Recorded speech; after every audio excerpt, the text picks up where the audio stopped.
Hey everybody, welcome to the Sky Lounge, and this is Cruise Peruse, episode number 99, boys and girls, 99, backing out of the parking lot right now, back at this Cruise Peruse thing, because boys and girls, I'm gone a couple of days, and then the world decides to go crazy on me, so, figured, you fuckers need the voice of common sense and rationality and logic. So here I am, back at it again, to discuss a couple of curious pieces in the sports world that's being discussed today.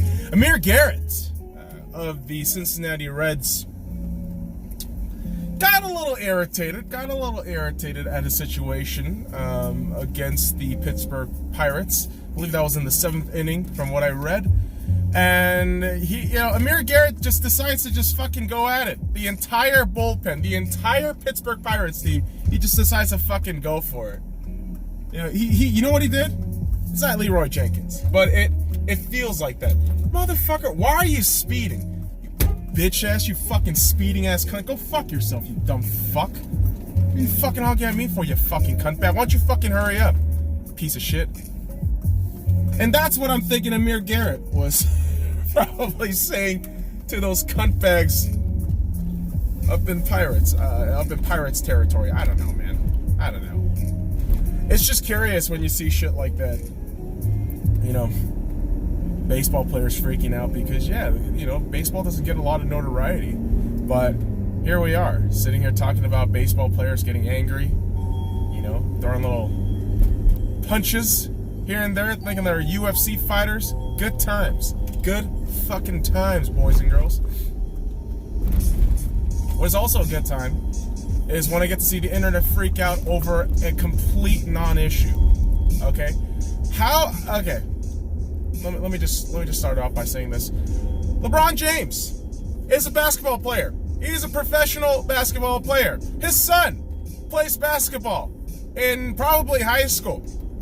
As a parent, LeBron James gets excited. Okay? LeBron James gets excited. His kid is playing basketball. He's playing, to the best of his abilities, making some points, getting them hoops. And LeBron James gets excited. Misplaces a shoe in the court. He does a bit of tomahawk bullshit. And people go crazy. Okay? People go crazy. And I'm going to play a little bit of devil's advocate here, boys and girls, and tell you this. All you idiots out there who are telling me right now that, oh man, LeBron James just needs to shut up and dribble the ball. He's an embarrassment. Like, aren't you fuckers, don't you fuckers have kids? Don't you fuckers have, any kind of, children around you that you're proud of? That when they do some shit, you get excited? I don't know. Just a fucking thought. And to add to that bullshit, you got folks out here just going absolutely apeshit anytime LeBron James does something or anything. My guy Clay Travis, the guy I really enjoy listening to a lot, got a little bit of flack from the social media network because the dude goes on about how on Taco Tuesday LeBron James go apeshit. And how liberals are very sensitive, but they don't really, go on to the fact that LeBron James is being culturally insensitive by, just dogging at the one food that's part of Mexican culture. But it's like, that's a bit of a stretch, Clay. That's a bit of a stretch, so he got his comeuppance in that way. But everyone does. If you take a fucking stupid-ass, stance on an issue anytime now, you're gonna get your fucking comeuppance. It's gonna happen. But here's the thing, boys and girls. I'm not siding with the bronsexuals right now. Okay? As much as I sound like I'm siding with the bronsexuals, I'm not. Bronsexuals out there, listen. At the same time, the last thing you kind of want from a glorified celebrity is too much notoriety.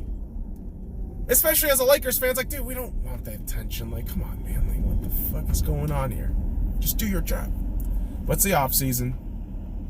Shit happens. And my point between the two sides, there is no point. There is no fucking point. This is a complete non-issue and people are freaking out over it. Oh, shoot, LeBron James. Dude, LeBron James is a fucking parent, and he's a basketball player who is facing the offseason right now. Let him just do whatever the fuck he wants. Who gives a fuck what the hell he's doing?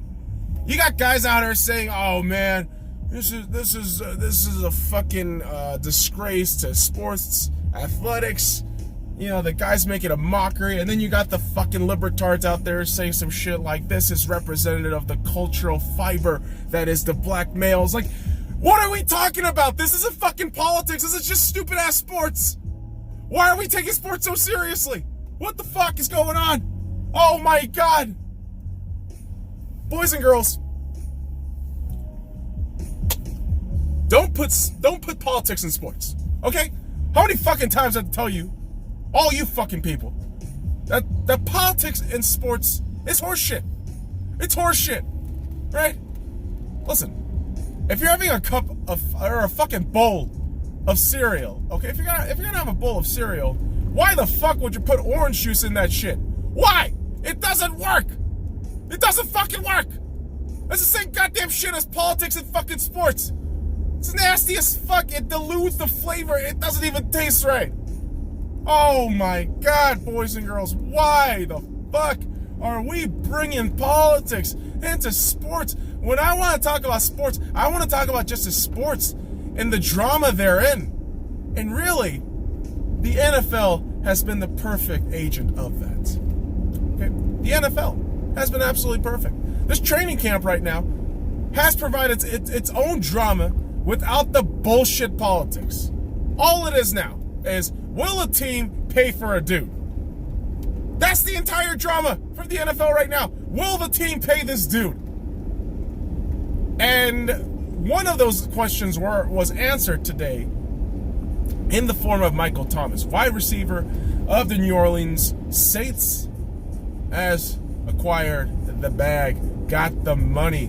$100 million for the next 5 years is the contract extension stipulation for Michael Thomas. He's guaranteed about $60 million, making him the highest paid wide receiver in the National Football League. Kudos to Michael Thomas.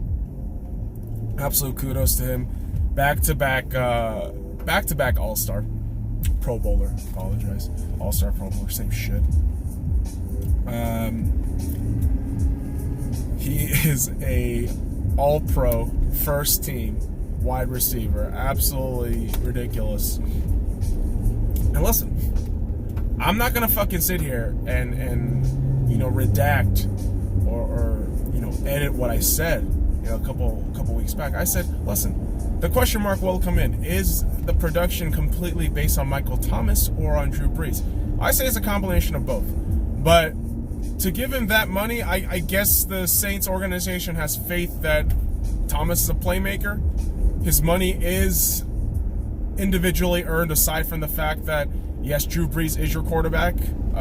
So kudos to the guy. Me personally, I'm not one of those guys that says, oh, we got to give wide receivers the max money possible. Like, I'm not crazy about that. But again, kudos to Michael Thomas. Kudos to that Saints team for trying to string something together, especially after such a heartbreaking loss in the NFC Championship last season. So hopefully for them something good happens from this. And I want good things to happen to New Orleans. Visited New Orleans last year. Beautiful city. Wonderful time. I wish I saw the football there, but I got to watch some basketball when I was down there. But that's great. If the Saints can figure out their defense, seriously, if the Saints can fucking figure out how to play some goddamn defense, they could be a very formidable squad moving forward. But this move, signing Michael Thomas, does secure them in terms of training camp nonsense, so they don't have to deal with the drama. But a team that is always just swimming and marinating in drama is the Dallas Cowboys. Another team that I don't hate. I went to Dallas last year too. Fantastic time. Beautiful city. Great food. Better people. Zeke reportedly heads to Cabo during the training camp, during all of this contract holdout situation. And now you got guys, Stephen Jones, Jerry Jones, you know, putting out those quotes saying, you know, we're not gonna break the market. We're not gonna be the trendsetter for you know, paying these guys out. But boy, oh boy, what are you gonna really get back for Zeke? That's my question. With all the off the field antics and the reports now of a 27 incident that was covered up by police in Dallas, that's coming to surface. All that said, what team is actually gonna fucking want that much asset for Zeke? That's the ultimate question, right?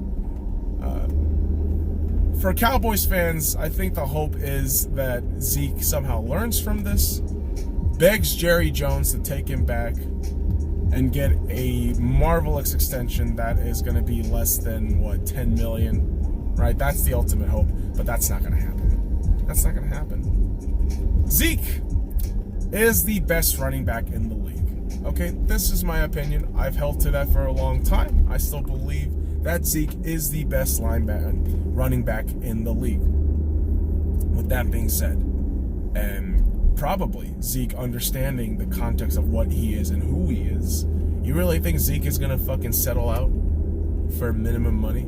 Todd Gurley is getting paid $14 million, something around that number. You really think Zeke, after Gurley now has arthritis in his legs, and Zeke is just going to sit there willy-nilly not, you know, begging for money? No, he's going to want that fucking money. But my question is, who's going to trade for him?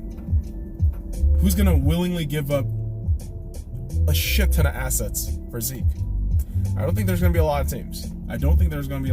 But for the Cowboys, the situation has kind of unfolded in a more or less unsavory way. You don't want a player to just completely bounce himself out of training camp.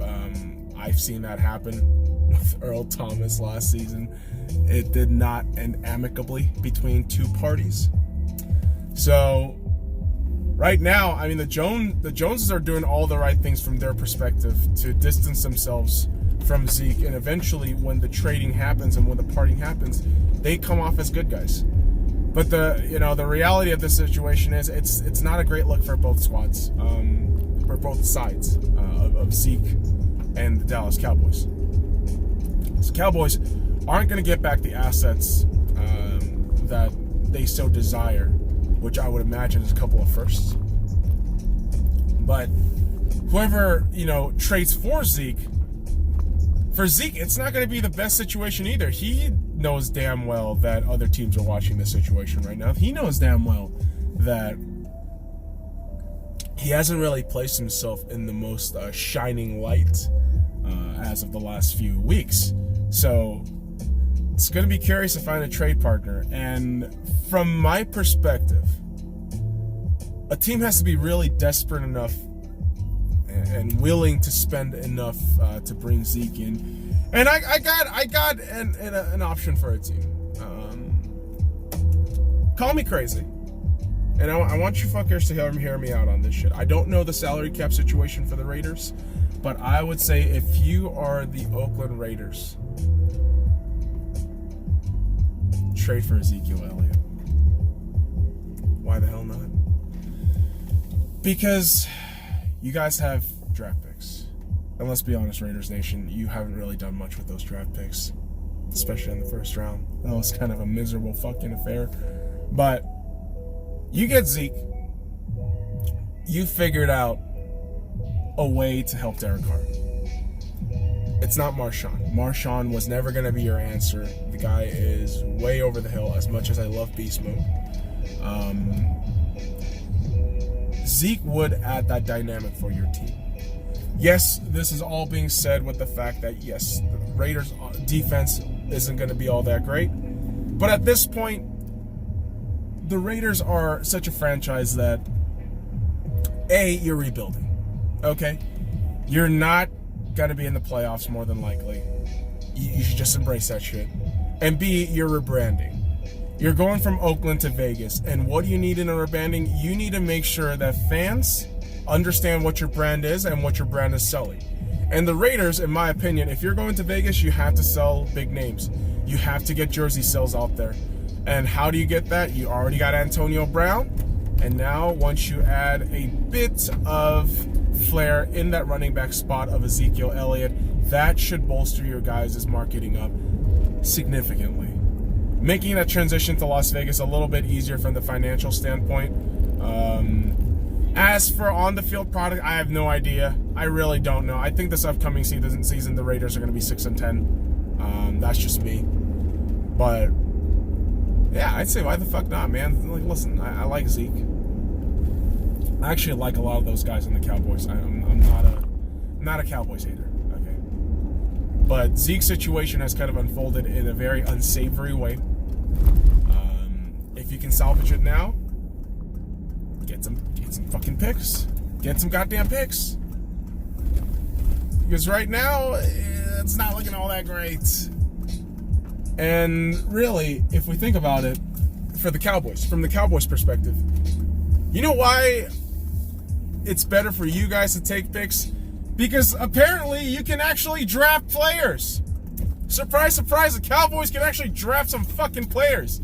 DeMarcus Lawrence, Leighton Vander Esch, Dak Prescott. These are all good players. Is it fucking Martin Jones was in that shit too? I'm just saying, man, the Cowboys can draft players well. So why the hell not? Why the hell not just fucking get some goddamn picks and send Zeke away? And the emotional aspect is brought in, right? I mean, yes, the emotions are there. Y'all love Zeke. You want to keep Zeke around forever. But the business of football is such that unless it's a quarterback, unless it's a quarterback or a linebacker, you don't really need to keep the one fucking guy forever. But that's the situation the Dallas Cowboys are in. And boys and girls, NFL training camp is fun. Lots of fucking shit going around. And I will keep you fuckers posted in the upcoming future. New episodes coming all throughout this next few days. So boys and girls, follow me at the Sky Lounge. And all the links in the description below. Like, comment, subscribe for more daily content. Now fuck off.